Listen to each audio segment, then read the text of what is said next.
Halo FLCC. Saya kemunduran gak sih? Enggak ya? Kemunduran gak nih? Apa kurang maju? Ringan kalau udah nge-gym.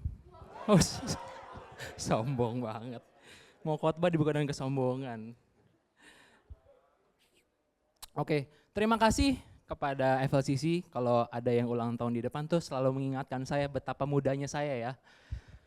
Tadi ulang tahun ke berapa? 19. Satu putaran sio tuh beda sama saya. Bagi teman-teman yang non-Chinese atau nggak ngerti satu putaran sio itu berapa lama, 12 tahun teman-teman ya. Hitung sendiri ya umur saya kira-kira berapa. 12 pun tambah lagi setahun lagi tuh, kurang ya, kurang. Jadi kurang lebih umur saya segitu.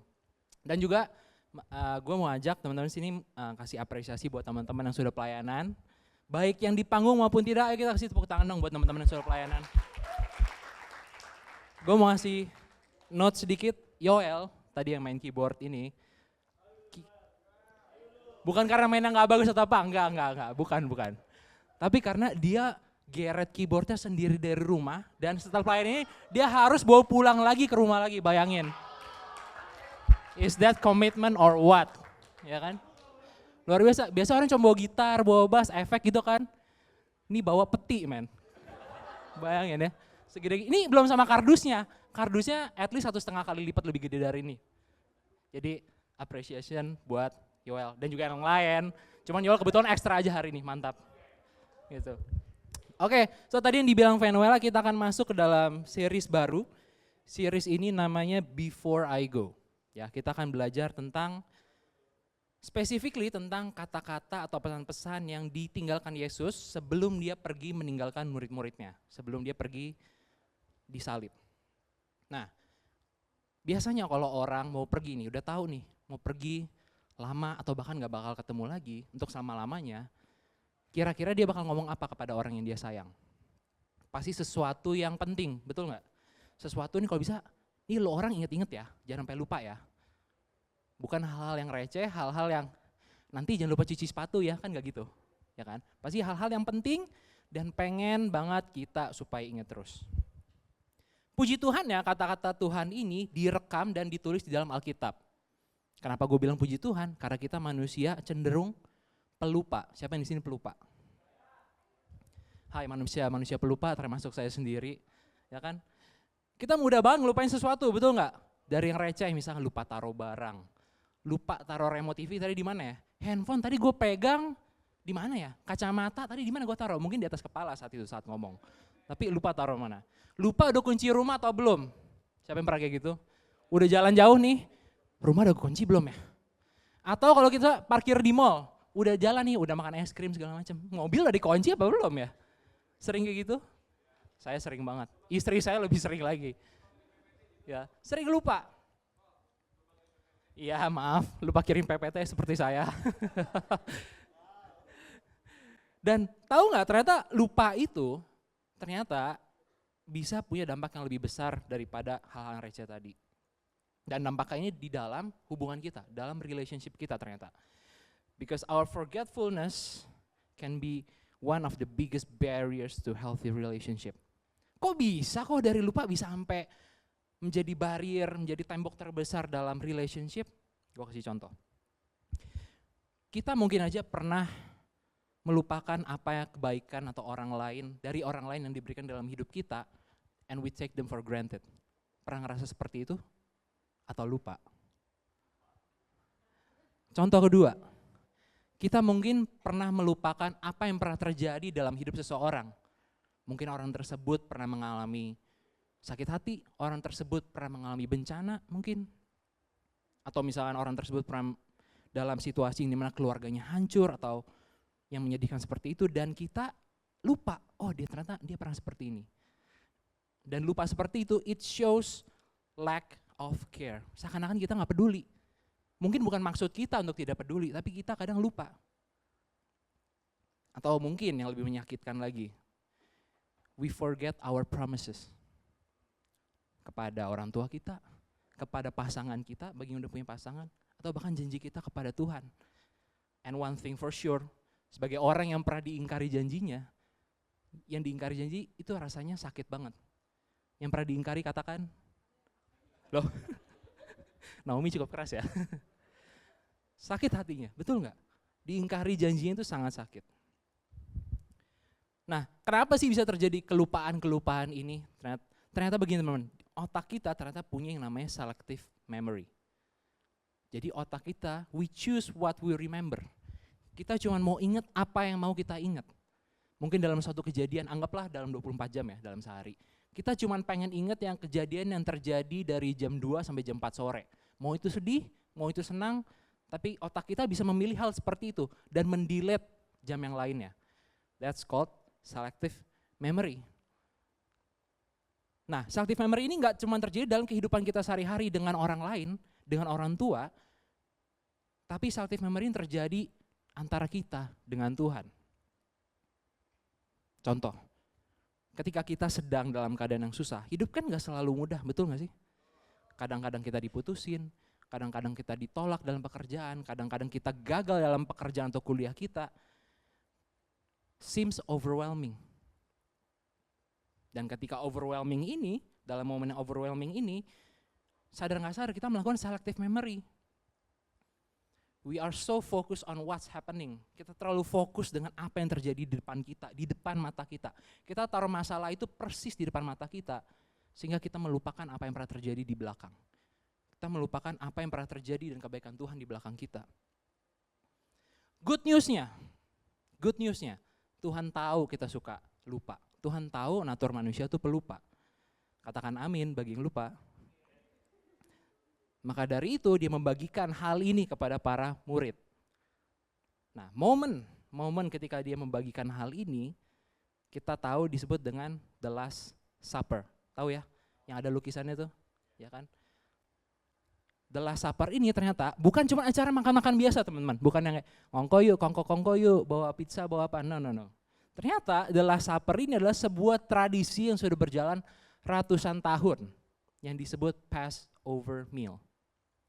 Kenapa gue sebut Passover? Nanti akan kita sama-sama belajar. Passover ini ternyata sebuah bentuk selebrasi teman-teman.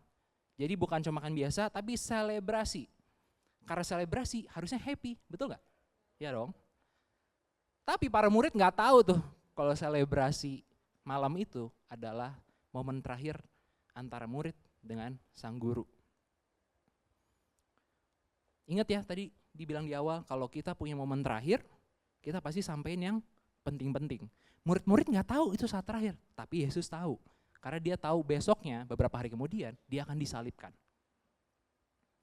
Maka dari itu, dia menyampaikan pesan yang penting. Dan gak cuma penting, mengubahkan sejarah tradisi orang Israel sampai hari ini. Oke, sebelum kita bahas, pesannya apa sih kok? Sebelum kita bahas di situ, kita bahas sejarah sedikit. Oke, kenapa namanya Passover meal? Sebelumnya bisa nggak ini lampu dikecilin? Saya merasa foundation saya luntur nih. Panas banget. Enggak, saya nggak pakai foundation ya. Karena foundation saya Yesus. Sedap. Sedap. Lumayan masuk ya. Lumayan. Ini bisa nggak dikurangin? Kok nggak berkurang ya kayaknya ya? Panas banget. Nah, aduh, panas. Oke, kita belajar kenapa disebut Passover. Kita sama-sama tahu dulu Israel diperbudak di, jangan takut salah gitu dong, di Mesir. Oke, selama lama banget lah Firaun di Mesir pada saat itu merasa, saya dapat tenaga kerja yang free dan bisa dikerjain apapun, gitu kan? Bisa bangun kota, disuruh bertani segala macam, nggak usah dibayar. Dan kata lain diperbudak. Apakah di sini ada budak? Budak korporat? Masih digaji ya, untungnya ya. Selama masih digaji bukan budak. Ya. Nah, lalu Tuhan hatinya tersentuh, rakyatku. Kenapa kalian diperbudak? Gitu loh. Akhirnya dia mengutus yang namanya Moses, ya kan? Musa diutus ke, ngadep Firaun sono, ayo cepet-cepet. Tolong ke Firaun, lepasin tuh rakyatku. Datang Musa kepada Firaun, lepasinlah orang Israel, kasihan, kenapa diperbudak gitu kan. Firaun nggak mau. Firaun nggak mau, enak aja gitu kan. Kapan lagi tenaga kerja gratis, gretong gitu kan. Nggak mau, akhirnya Tuhan kesel. Gue kirim ada 10 yang kita sebut sebagai 10 apa? 10 tulah. Supaya maksudnya apa nih 10 tulah? Supaya Firaun nyerah, supaya yuk sadar yuk gitu. Yuk bisa yuk, lepasin yuk rakyatku gitu kan. Dari air menjadi darah, adanya katak, adanya belalang. Saya jujur nggak hafal tuh urutannya ya. Tapi intinya tulah 1 sampai 9 Firaun nggak bergeming. Ini kata Tuhan skill 1 sampai 9 gua nggak ngefek nih. Ya, no damage. Ya. No damage nih skill 1 sampai 9 Firaun nggak bergeming, no damage. Kata Tuhan, gua keluarin ulti apa ya? Akhirnya di tulah ke-10 dia keluarin ultinya. Ya. Di mana ultah ke-10 ultah lagi. Salah ya. Di mana tulah ke-10 itu adalah anak sulung dari setiap keluarga akan mati. Ini sih ulti dari segala ulti sih menurut gue ya. Karena bayangin nih kita lagi makan-makan tiba-tiba anak sulung kita blok mati. Ngeri banget gak? Ngeri banget. Hal yang sadis menurut gue buat ukuran Tuhan ini sangat sadis dan mengerikan buat gue. Sedikit keluar ya dari poin ini. Poin yang kita bisa ambil dari sini adalah kalau Tuhan udah nyentil kita dengan cara yang halus, mendingan segera bertobat deh. Lewat mentor, lewat khotbah yang kalian temuin di TikTok atau sosmed, lewat orang tua kalian, lewat teman. Kalau kira-kira ini kayak Tuhan nyentil gue ya, nah mendingan bertobat daripada di ulti Tuhan. Gue harap gak ada kematian dalam ulti itu. Tapi yang jelas ultinya Tuhan menyakitkan. Ya. Oke, balik lagi. Akhirnya Musa karena tahu, Musa nih tahu kan tulah ke-10 kayak gini nih, bakal ada anak sulung yang mati di kota di negara Mesir. Karena Musa tahu, dia kasih di-spill dulu tuh dia kepada orang-orang Israel yang tinggal di Mesir. Dia kasih tahu, hai kamu orang Israel, makanlah, bikinlah acara makan-makan. Ya kan, besok ada kematian bikin acara makan-makan nih. Ambil domba atau kambing yang berumur setahun, lalu di roast, dipanggang. Enak kan kambing panggang? Tapi darahnya jangan dibuang katanya. Darahnya kamu bubuhkan, dicat lah istilahnya kalau zaman sekarang ya. Dibubuhkan di pintu bagian luar rumah kalian. Jadi ketika mereka melakukan itu dan datanglah hari tulah ke-10 itu, malaikat maut yang mendatangi rumah orang Mesir satu persatu, mereka akan pass over rumah-rumah yang ada darah dombanya. That's why we call it Passover. Nah, karena ulti Tuhan udah keluar nih, Firaun akhirnya menyerah. Karena dia melihat begitu banyak anak sulung di Mesir yang meninggal. Dia gak bisa ngelihat rakyatnya. Aduh rakyatku sedih banget, aku nyerah, yaudah Israel, cabut. Akhirnya pergilah. So dari cara yang sadis, di situ letak jalan keluar orang Israel. Kurang lebih begitu sejarahnya. Ngerti sini? Ngerti ya? Oke. So semenjak itu orang Israel selalu merayakan Passover. Nggak cuman makan-makan, nggak cuman kumpul-kumpul, tapi mereka dengan sengaja menceritakan ulang. Jadi nggak ada yang ke-skip tuh. Setiap tahunnya akan diceritain ulang, over and over again. Mereka menceritakan betapa baiknya Tuhan, bagaimana cara Tuhan menyelamatkan leluhur mereka dulu waktu di Mesir. Dan di acara ini ada bagian yaitu memakan roti tidak beragi dan juga minum anggur. Yang mana kita juga sering lakukan kebetulan hari ini. Kok bisa kebetulan gitu ya? Wow. Apakah ini disengaja? Ya, pada saat itu roti dan anggur itu melambangkan seberapa cepat orang Israel meninggalkan Mesir, which is sangat cepat. Dan anggur melambangkan darah domba yang dibubuhkan di pintu rumah. Kurang lebih seperti itu. Balik lagi ke acara The Last Supper. Ingat, Yesus itu orang Yahudi, ya, bukan orang Cilenggang, bukan orang Semarang. Dia orang Yahudi, otomatis selama dia hidup, ya, puluhan tahun, dia sudah merayakan tradisi ini. Bedanya kali ini dia merayakannya dengan para murid. Bagi para murid, ya udahlah ini kayak acara tahun-tahun biasanya, kita tunggu aja nih, kapan nih ceritanya dimulai nih. Story time kapan nih, gitu kan. Tapi dia nggak tahu kalau Yesus akan melakukan ini. Sama-sama kita baca ya, kelihatan nggak? Saya minggir deh. Sama-sama kita baca ya, 1, 2, 3. He took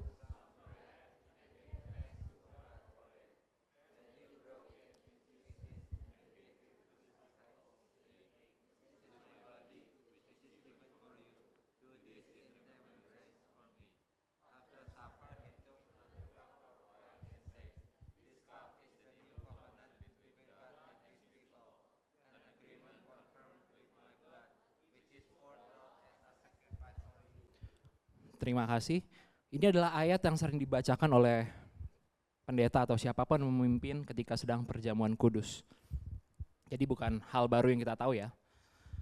Nah, momen ini, momen ketika Yesus ngomong kayak gini, merupakan suatu momen yang penting. Ini yang history changing. Murid-murid gak ngerti maksudnya apa ya Tuhan. Kok dibilang roti dan anggur ini adalah tubuh dan darahku? Karena mereka gak tahu kalau gurunya akan disalibkan. Mereka gak tahu. Tapi mereka paham ini kayaknya akan menjadi sesuatu deh. Mereka gak ngerti saat itu tapi mereka percaya ini akan mengubah tradisi yang selama ini mereka lakukan. Semenjak saat itu Passover berubah artinya.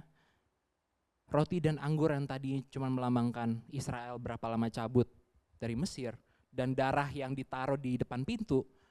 Tapi sekarang roti dan anggur artinya adalah tubuh dan darah Kristus. Sampai hari ini. Buat orang Israel ya, roti dan anggur tuh makanan biasa.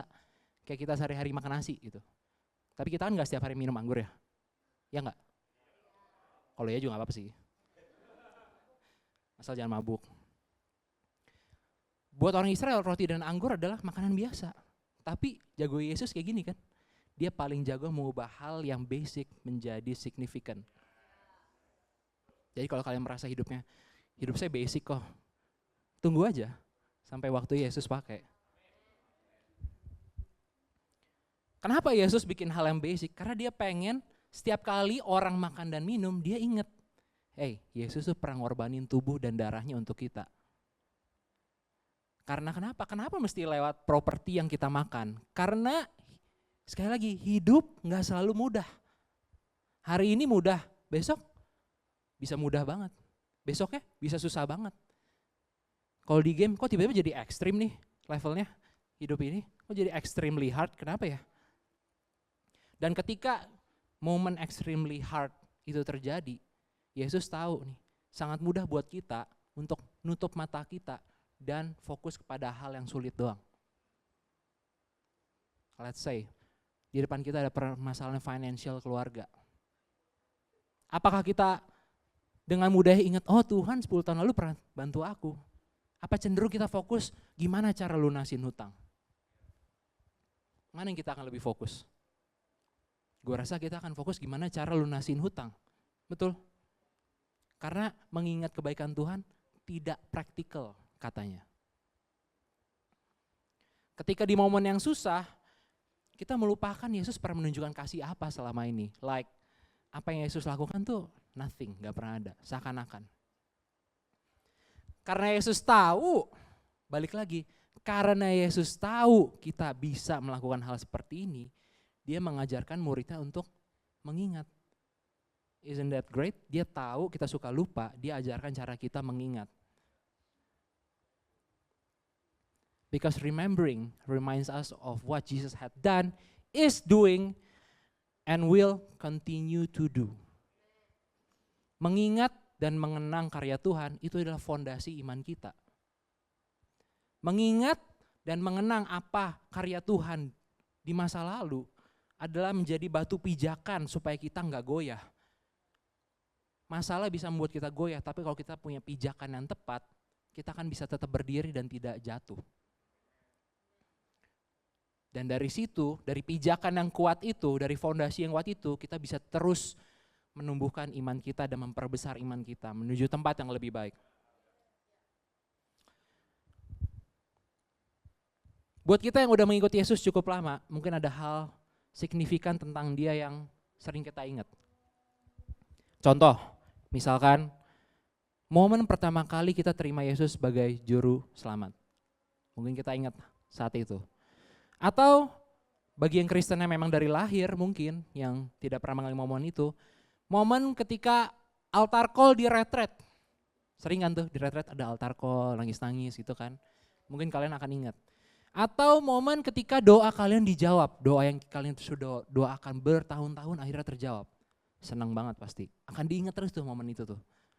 Atau mungkin kalian datang ke konser rohani, kalian datang ke sebuah ibadah yang kalian bisa merasakan hadirat Tuhan begitu pekat, begitu dekat ketika nyanyian sedang dinyanyikan.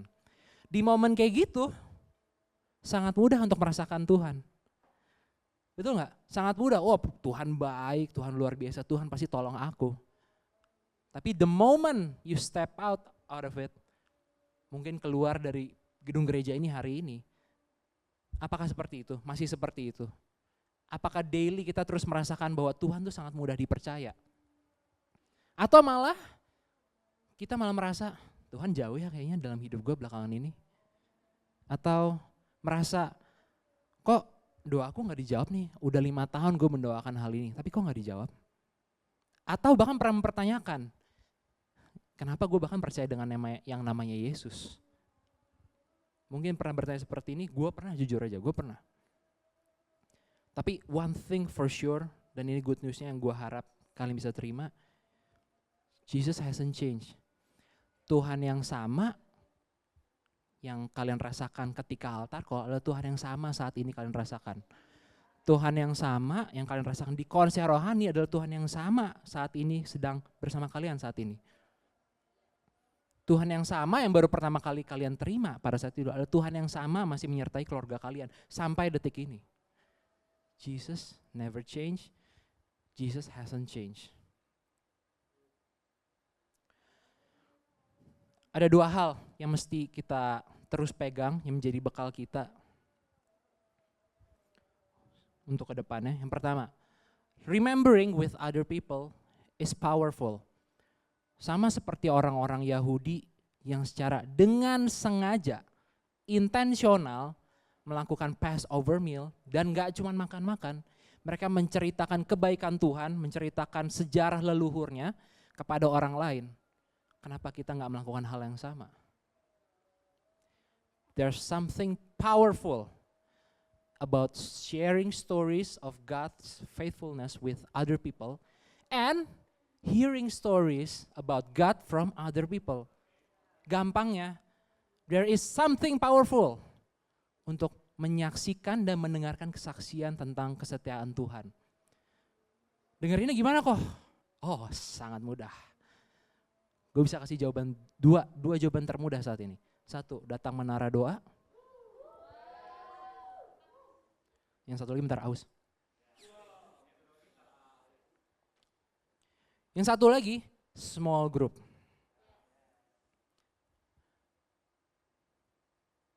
Ini kan saya udah beda 1 putaran sio nih dengan kalian ya. Jadi kira-kira cukup lama ya saya hidup di bumi ini ya. Cukup lama, itu lebih lama dari kalian lah. Small group is, if not, is one of the best thing that happen in my life. Karena kalau nggak ada keluarga ini, mungkin gue udah nggak tahu, udah melalang buana, nggak tahu deh kemana. Karena ketika kita lemah, ketika kita nggak tahu jawabannya, mungkin Tuhan nggak bisa kita dengar, mungkin khotbah di gereja nggak bisa dengar. Small group adalah tempat gue bercerita, dan mungkin jawabannya ada di situ. Dan simply kita mungkin gak butuh Tuhan saat masalah terjadi. Kita simply butuh penguatan aja. Kita butuh didengarkan aja. Betul gak? Karena hati-hatilah pilih siapa orang tempat kalian menumpahkan hati dan cerita kalian. Kalau di orang yang salah, karena akibatnya kan sangat negatif, sangat buruk. Karena kita gak tahu orang tersebut punya value yang baik atau enggak. Asal ngerasa nyaman doang, aku nyaman sama dia, aku cerita sama dia. Hati-hati. Karena itu bisa men-shift course hidup kalian tanpa kalian sadari. So, menara doa, small group. Menara doa minggu depan ya, hari Rabu. Minggu depannya lagi, 2 minggu lagi menara doa. Di sini jam 8. Hari Rabu jam 8 malam di tempat ini. Saya sih expect akan penuh ya kayaknya 2 minggu lagi ya.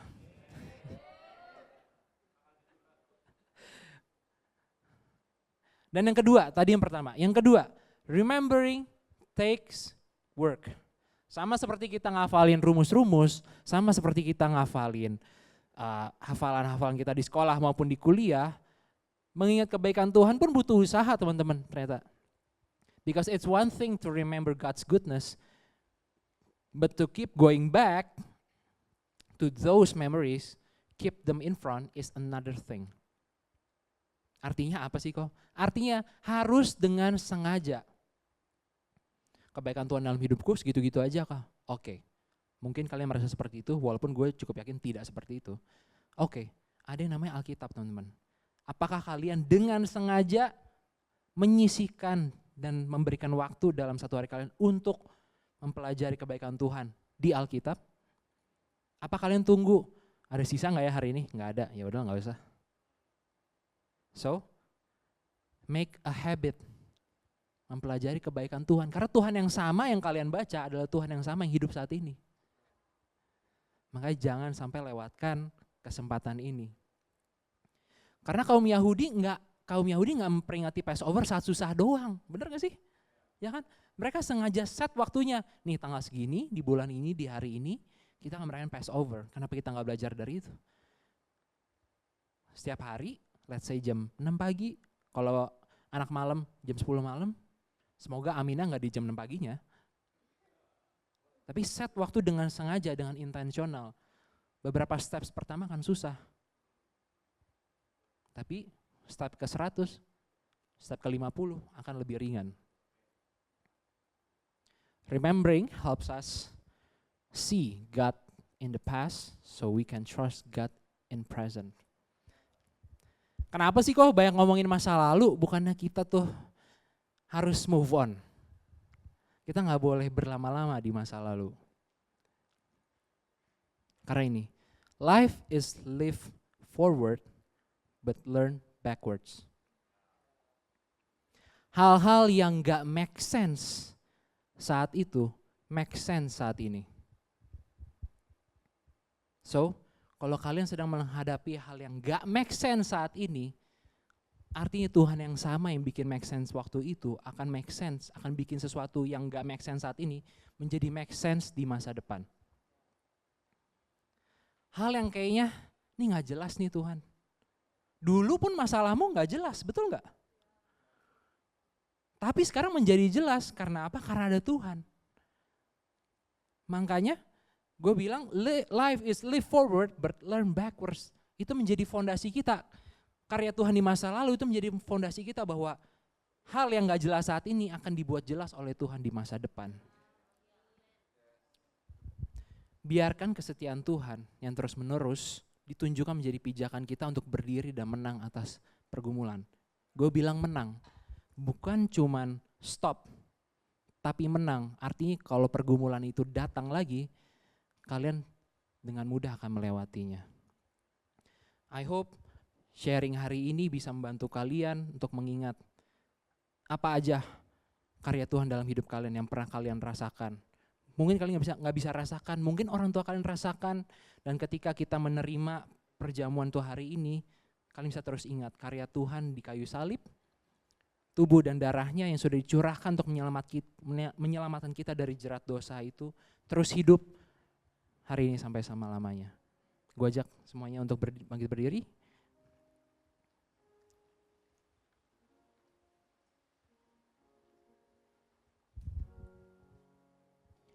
Kita sama-sama berdoa ya.